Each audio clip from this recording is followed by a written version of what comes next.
Page or Plant said that the writing of this song moved us ahead, a quantum leap, as a songwriting union, a songwriting partnership. Like when, I think that Page kind of was just playing that riff and Plant sat down and just started to improvise lyrics, and Page was like, wow, that's like, and this thing happened. And like I said, one of them said, wow, this is really like, we're a true songwriting team.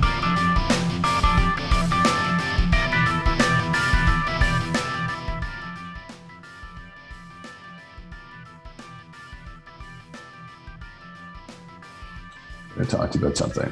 So I'm going to eat a little bit of crow here. Okay.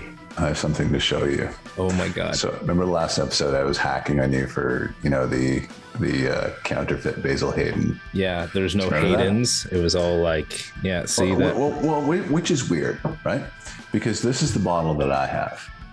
And you can see that it says clearly Basil Hayden's. Yeah, totally. Right? Yep.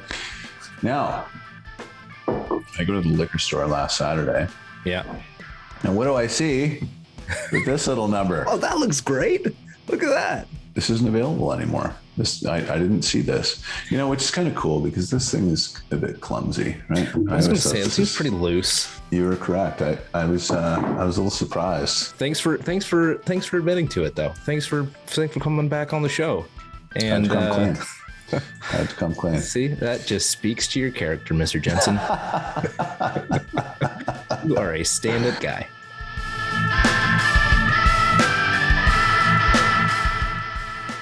Let's talk about Led Zeppelin III.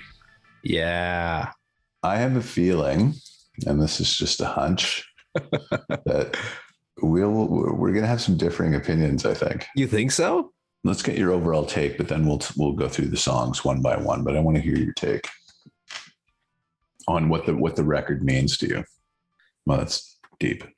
What it means to me. This to me felt, I want to be careful how I choose my words here, but this felt like an Exile on Main Street to me. That's really? Like it give you a little bit of everything. It give you a little taste of everything from rock and roll, very folky. Yeah. I understand this is sort of their very acoustic album, but I feel like they did it in a way that was still kind of a little Exile on Main Street-ish, which is interesting because this album came out before Exile. So I felt like this was a very like commercial album in comparison to 1 and 2. Okay. Feel like there's not as many jam tracks on this album, and I feel like they really leaned into the songwriting and Plant songwriting on a lot of these tracks. Yeah. So I felt really good about this album. I really enjoyed listening to it from top to bottom. Yeah, this was cool. I don't like, hats off to Roy Harper, was a bit weird, but it's an interesting way to end the album. But there's a lot within these songs that like to look forward to. Yes. And I'm so glad because I didn't think you were going to like this record at all. Wow. Really? Yeah. No, okay. I didn't because, and this may have been naivete on my part, but I thought, Led Zeppelin 1, Led Zeppelin 2, completely like, kind of full out rockers. Right. And then 3 comes along and there's some rock on it, but there's a lot of folk. There's, I think 4 of the 10 songs are probably completely acoustic. And I thought, for most people, it probably wasn't the best experience because they were waiting for another Whole Lotta Love or another Heartbreaker. And it wasn't on Led Zeppelin 3. And they say that the reason why they did that was because Led Zeppelin 2, as we talked about last episode, was recorded in a number of places across North America while the band was on tour. So it was just an exhaustive exercise. They had songs, they tried to get into studios. It was very kind of haphazard. And I think that really tired them out. And when they were done, they talked about having a proper break. Page and Plant talked and said, like, we need to take a bit of a breather. And Plant suggested they go out to this old cottage called, I think it was called Bron Ior in Wales. and there's no power, there's no running water, and so they couldn't plug in instruments. And so Page had an acoustic guitar, and he said that that's why the acoustic instrumentation kind of dominated the proceedings, was because we couldn't plug in. So, but we loved the vibe of what we were doing, and we were very relaxed because, it wasn't the kind of hustle that we were doing in the last record. And that's kind of the thing that came out on Led Zeppelin III as a result. I love it because it really is such a product of their environment, and that's a big thing. That's a big thing. And it even just you saying that, 2 was recorded in so many different areas. It kind of feels that way. It feels that way within the music. Again, it feels very earnest. It feels very, it kind of feels a little uptight. Zeppelin II, with some of those tunes. And this feels very laid back. This feels like they found a little bit of a groove. They found an opportunity to do what they're really good at doing and showcasing writing and composing all together. But this is where Led Zeppelin shows you what they're really about, and that's not by accident. They wanted to do, whether they're at a cottage in the Wales countryside or not, they wanted to show you this because they're capable of this. John Paul Jones plays a number of different instruments on this record. And Led Zeppelin as a band wanted to show you that they could do all of these things. We can play in this style, we can play in that style. And, when you think about it, I was listening to this record earlier. There's never really been a band quite like Led Zeppelin. A lot of bands have tried to copy Led Zeppelin. Mm-hmm. You hear like Kingdom Come, Whitesnake. You hear so many. Greta Van Fleet kind of gets some rocks thrown at them for that, but Led Zeppelin just can't be replicated 100%. You know what I mean? Well, they did it intentionally, right? They just intentionally tried to copy that kind of stuff. They intentionally try and create their own versions of these songs. And Zeppelin, this is what they did. That's the big thing for me is that, yes, Zeppelin was inspired, sure, by the blues, but to create the blues music the way that they were able to create it, nobody was doing that or creating it or singing it the way that Plant was singing it, right? And now, what are we, 50 years later? Of course, they're an influence on people, and then you get further down the line, like Jack White. To me, this is like so much Jack White in this. You can really hear from me the influences from this album in what Jack White would go on and has gone on to create in his own music and as obviously the White Stripes, without being as blatant in terms of like totally. But you hear copying. But you hear it. Like I've been listening to this. I'm like, is that Jack White? Like there are times where you kind of stop and think a little bit. Like, wow, like you could really tell where White took his inspiration and was inspired by, and of course would go on to make sense as to why he's in the movie It Might Get Loud with Page and The Edge. Yeah, which is really cool. Mm-hmm. At the beginning, he strings up that piece guitar. of wood. It's like a piece of wood with a string on it, and he makes it work. It's crazy. It turns into an electric guitar with a little broken Coke bottle top. I love it. That's right. So good. Mm-hmm. Okay, so let's go through the songs. Mm-hmm. So a lot of this was recorded at a place called Headley Grange. They used the Rolling Stones mobile recording unit, but it just gives it a relaxed feel too. They used proper studios, I think in London and the city, Olympic Studios, they used a little bit, but mostly Headley. Yeah. And cool. You can hear that like just relaxed vibe, right? It's great, man. What I love about the way the Immigrant song kicks off is you literally hear the faders all go up. You just hear like the air in your ears, and then like it's like look, it's fantastic. And look, it's the Immigrant song. I mean, you hear it a million times, but like, tell me one person who doesn't just like automatically try and scream like a lunatic the minute the vocals kick in. I know. I love that. It's such a classic moment, It is. And it's funny because I used to think that song didn't really fit on this record, but Led Zeppelin 3 would not be Led Zeppelin 3 without that song kicking it off. You know what I mean? Because it's like it's a heavy song in the face of a lot of the kind of predominantly folk material, but it wouldn't be Led Zeppelin 3 without the Immigrant Song kicking it off. No, 100%.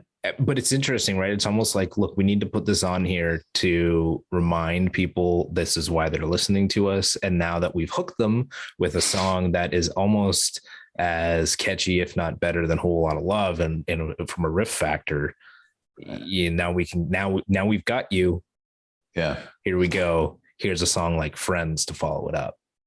Well, see, that's a funny thing, because when people heard, so there was a lot of buzz and anticipation after Led Zeppelin II. And I think that they had done quite well after Zeppelin II. Those two records did great business for them. And so a lot of people were waiting for the next Whole Lot of Love, like I said. And when they heard Immigrant Song, they said, okay, this is Led Zeppelin. Yeah, good. But then Friends comes on. It's not a blues. It's some slowed down kind of acoustic blues standard, but it's not, sure. It's not a blitzer either. No. So what is this? It's folk. And you can hear the cool thing about this song for me. You talked about the faders. I love those little nuances. When you listen closely to Led Zeppelin records, you can hear a lot of stuff going on in the background. And I love that. So when you hear this, it's a C, right? It's tuned to, he actually made this tuning up, Page did. He tuned it to like a standard C, but it's not, he made the tuning up. It's not a typical C tuning. Anyway, so he plays a C, but that first da-da-da-da, if you listen closely, you can hear the string vibrating. Yeah. So again, it makes you feel as though you're there. Yeah. And I love that, because he Page is very much on top of this stuff, and he could have said, we should do that over again, so the string doesn't buzz and it sounds a little bit more professional, but he didn't do that. And I love that he didn't do that. Totally. And we'll get there, but not the first time that happens in this album that, they could have gone back. But again, product of their environment, it's cool. They're back, mm-hmm. Let's record something. Oh, didn't work, but there was a take. Cool. Yeah. Let's use it. Which is so great. And I would imagine that's the mentality. I don't know. I wasn't there, Brent. I wasn't there at the recording of Led Zeppelin III, but based on, what I know, I feel like that must have been how they reacted. 1970. How old are you again? There, what are you, 31? Are you 31? 56. It's 31. Yeah. Yeah. Oh my God. When were you born? 1990? Oh my God. 89, Brent. Come on. 89. Good Lord. 80s baby. Come on. Wow. Yeah. So that, again, just feels great listening to these tunes because of the environment they were in, for sure. That's what I love. So for you then, like for me, and we talked about this before when we talked about Aerosmith, but this wasn't even really my music. This was not like, I was not there, obviously in 1970, I was one, but not there to buy these records, when they were released. But you're even further removed. I'm so upset that I was not around for these. Like it actually makes me upset that to know that I was not around for when these albums and this music first came out. But here I am. So Friends, my take on Friends is I really like the instrumentation of this song. It's kind of just comforting. Yes. It's a very discomforting song. But there's something really interesting about it, and something very, I don't know, attractive about the way that they put the song together. Do you know what it is? It's a joyfulness. And this is weird, because I heard Led Zeppelin III first out of all the Zeppelin records. And I heard this when I was in high school. I did not, quite honestly, and this is very bizarre, I didn't hear one or two. I think I heard Kashmir on the radio once and was like, oh, what's that? That's kind of cool. But then it was fleeting. I just forgot about it. But one of my friends had Led Zeppelin III, and I listened to it, and I had no reference point, right? This was just like some older band. It wasn't like a Motley Crue or an Iron Maiden or anything like that. And this is like 84, 85. And I heard Friends and Celebration Day. And I just thought, like, the joy of these two, like, you know, but do you know what I mean? It shines through and it's like, geez, man, this is like feel good music. It's interesting. I don't feel that from Fred. I feel a little bit in the Really? the way that it kicks off and like the strings come in and really kind of like darken the song up. That's a good point. Yeah. And that they, you know why they did that? No. Page wanted an Indian inflection in the song. I never got that. That didn't come through for me at all. That was meant to be kind of a nod to Indian, like a Middle Eastern type of instrumentation. Interesting. Yeah. Didn't get it. Did you? Can you hear it?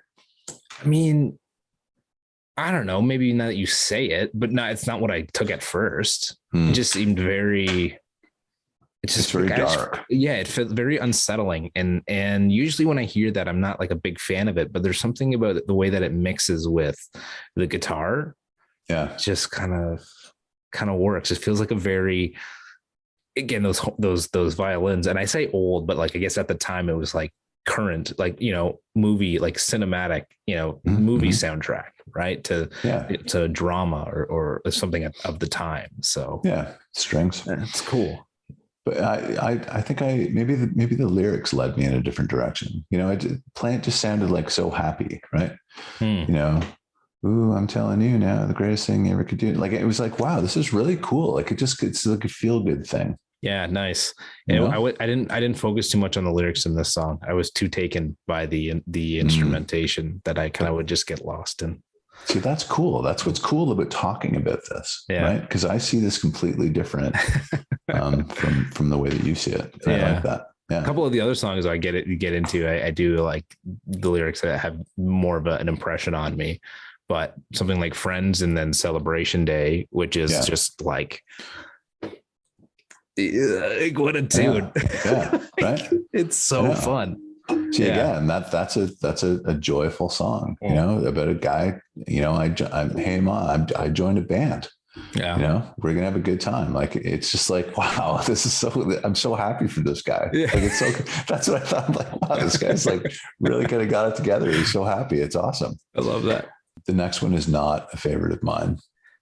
No, it's kind of, like I said, that dull kind of that blues standard that every Zeppelin record seems to have. Yeah. You know, it's a little bit of what they, you know, what they are. So, you know, something like the Immigrant Song and Whole Lot of Love, Since I've Been Loving You. Yeah, it's sort of who they are. Yeah.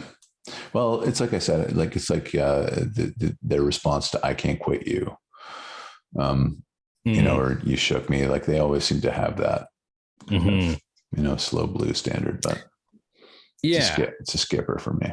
Yeah. And this is one of the better ones, but yeah, you know, I feel like it's almost like maybe this was like the song for the women, you know. It's kind of like what do you mean by that? You know, it's like that slow, kind of seductive blues riff, you know, that's kind of like this is what the song that the women want to come and put on. Like, oh, put on Since I've Been Loving You. Put on Since I've Been Loving You. Yeah, I mean, like in the same way that they would request a Barry White song. You mean? Yeah, exactly, like right? Like of the time, they'd come in and be like, "This is the song." That's what I get from it. It's kind of like, really? Yeah, put it on, yeah.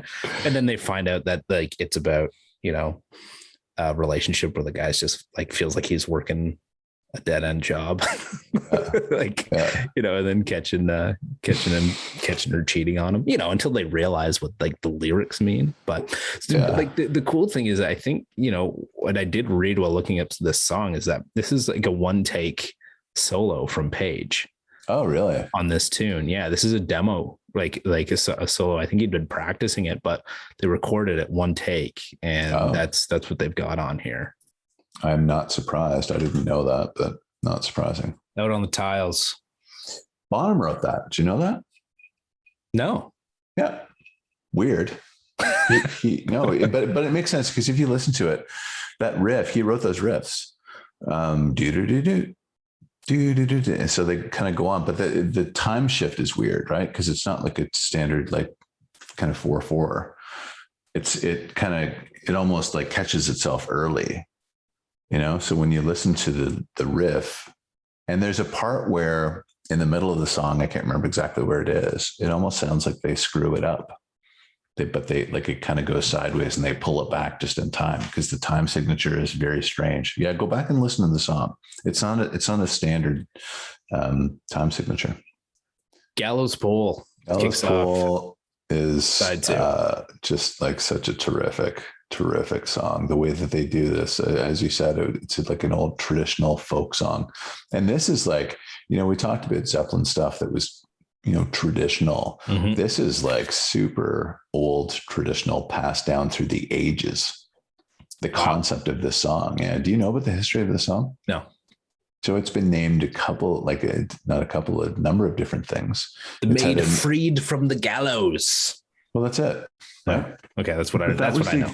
The general idea was, and this is just kind of like a folk kind of axiom almost, that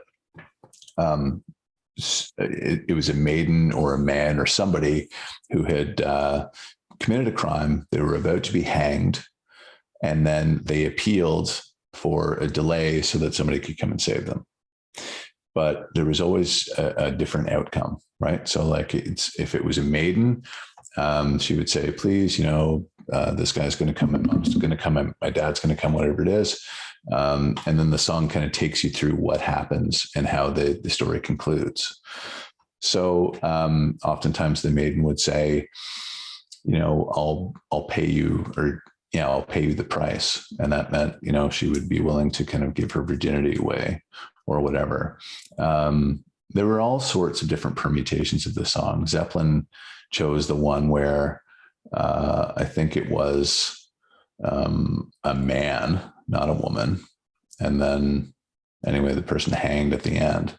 But typically what happened was the maiden was in trouble, about to be hanged. Everybody came and said, I'll bring you silver, gold, all that stuff. Didn't happen. And she said, okay, I will, give you my virginity. And then that happened. And she hanged anyway. Yeah. So it's just like this.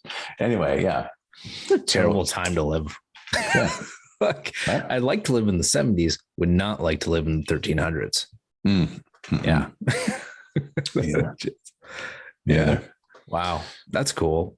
Yeah. It's like, what, man, like those it's interesting stories, man. Like that's cool to like have a band come in and completely rework a song like that and make it as badass and cool as Zeppelin did. Like this is a song where it's like the Exile, right? It's just like where everything is in this song. Yeah. And the coolest thing about this song is Jimmy Page's guitar. So it starts out and he's just fooling around and it's like an A, C, D, but he removes the middle note, whatever it is. So he kind of makes his own. But then he turns it into like G, A, G, A, and it's like, it's a foot stomper, right? Like you can't not, keep time with your foot. Like, it's like, oh yeah, man. It just like literally goes like this, but it's only an acoustic guitar. Yeah. You know what I mean? Yeah. I think there's like a mandolin in there. John Paul Jones plays mandolin later on. Yeah. Banjo. Like it's banjo in this one, or Brownower? Maybe it's Brownower stomped. I think you're right. I think it is banjo in this. They got like a couple things come in on this. It is just like, it's great, man. This is a great song. Like I love this song. Yeah. Yeah. Yeah. Great acoustic, Jen. Yeah. It has everything. Like it is. And the way, again, Plant vocals, man, the way that it comes in just in that intro, when it's just the acoustic guitar before everything kicks in, it's like, man, what an impact. Just what an impact the vocals themselves have during this song. Yep. Yeah, absolutely. And that slides into Tangerine. Another great tune. Great tune. So I'm going to ask you a question. Go ahead. Okay. So I was going to ask you about that. What do you think the reasoning is behind that? Like when you hear that, what occurs to you? Like, what do you think? Could be any number of reasons. Like, I think what happened was the band was kind of settling in, and the record button gets pushed, and Page was just fiddling. He was just like noodling around, like, and then Page was like 1, 2. Page goes, okay, let's do this. Yeah. Yeah, he was just fooling around. Yeah. lovely song, man. Like, it so just feels like everything you think about like after a relationship in this song. Definitely. You're gonna be all right. Do you need a minute?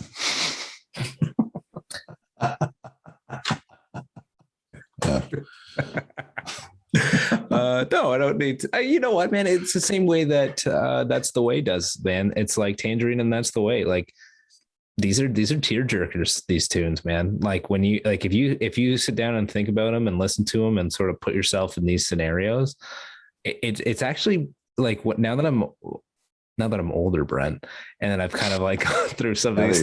Now that you're 31. Well, I'm gonna be 32 in a month, so Wow. don't do that to me, okay? I'm growing. When you sit down and you think about it, especially with like That's the Way and the idea that you're basically being taken away from like your friend and your best friend and hanging out with them, like it's really sad stuff. And like having a son growing up, and I kind of like I think about that. I'm like, man, what if we took away his friends? And like it's almost like that's happened like in this pandemic, it's not like we've purposely taken his friends away from him, but that's what's happened. It's like actually like if you were a bit older and you did have friends, unfortunately, like he didn't really have like friends that he would go and hang out with because he wasn't of that age just yet. But we would have had to deal with that to him during the pandemic. It's like, look in this song, this is like very, it's purposeful that this kid is not, these kids are not allowed to hang out with each other. Right. But it got me thinking like, man, if like we wouldn't, it's a pandemic, like we'd actually not be able to let our kid hang out with his friend, and could this be how he would have perceived these interactions with said friend? It's just kind of sad, man. I just kind of really connected to That's the Way in that respect, because I kind of felt it, I felt a little bit and seeing my son not having any friends right now. No, I see it very much the same way. Like I remember hearing that song and thinking that it was a very kind of tender sentiment and quite sad, because it is it's the story of two kids not being able to play anymore. And it was almost like it kind of brought me back to when I was a kid, and there's so much wonderment in your life, and the kids that you played with were just like that was your every focus, and when one of them was gone, it was like such a hole left in you, and this song just really represents that so perfectly. And the lyrics are so prescient, could it be you found another game to play? Like, it's just like, it gets you, right? Everything that lives has an end. It's born to die. Yeah. Like it just like, and these are things that, when you think about it, it's like, you don't know how old these kids are. And I say kids because it just feels like it's this sort of relationship, right? Mm-hmm. But yeah, but all that lives is born to die. And so I say to you that nothing really matters, and all you do is stand and cry. Yeah. And it's just so like, as a kid, that's kind of what you do. Like you're very vulnerable, like you don't know how to hold back. You don't know how to say, look, what you said to me hurts my feelings, and I see that, and I'm going to ignore it. No, yeah. When it hurts your feelings, and you show it, that's right. And yeah. That's kind of just, there's just so much, I don't mean to get so like deep with this, but like, it just shows like the innocence of in the writing of this song. Yeah. And again, I think that came from being out at that cottage. And yeah. One of them, I can't remember which one it was, Page or Plant, said that the writing of this song moved us ahead a quantum leap as a songwriting union, a songwriting partnership. Like when, I think that Page kind of was just playing that riff, and Plant sat down and just started to improvise lyrics. And Page was like, wow, that's like, and this thing happened. And like I said, one of them said, wow, this is really like now we're a true songwriting team. And that's when it started, was on That's the Way. Branayor Stomp. That's named after the cottage they're staying in, Branayor. I love it. Branayor. And interesting, there's a song called Branayor, not Stomp, which is Branayor, on Physical Graffiti. And that song was a holdover from these sessions. So they had, apparently, there's 10 songs on this record, right? They had 16 songs to choose from, and they chose these 10. Hey, What Can I Do? Was a holdover. Branayor showed up eventually later on Physical Graffiti, which was 3 or 4 records afterwards. Poor Tom showed up on Coda, like way after. Do you know that song? You wouldn't know it. No. Poor Tom. Well, this is another fantastic tune. This is a little close to Gallows Pole as well in terms of style and the way that the song comes together. But fantastic, great jam. Love the hand claps. Oh yeah, just a wicked tune. Like again, it's got like a hoedown feel almost, right? Yeah, totally. Yeah. Like it's a little bit of everything. There's harmonics off the top and some great just picking. Like, and then obviously you like. I'm a millennial, so any song with a to me it's like. Yeah, a simple drum beat. But anyways, it's just, it's fun. This is a great song. It's a great song. The last song, hats off to Roy Harper, Skip. Is this Skip for you? I had a feeling it was.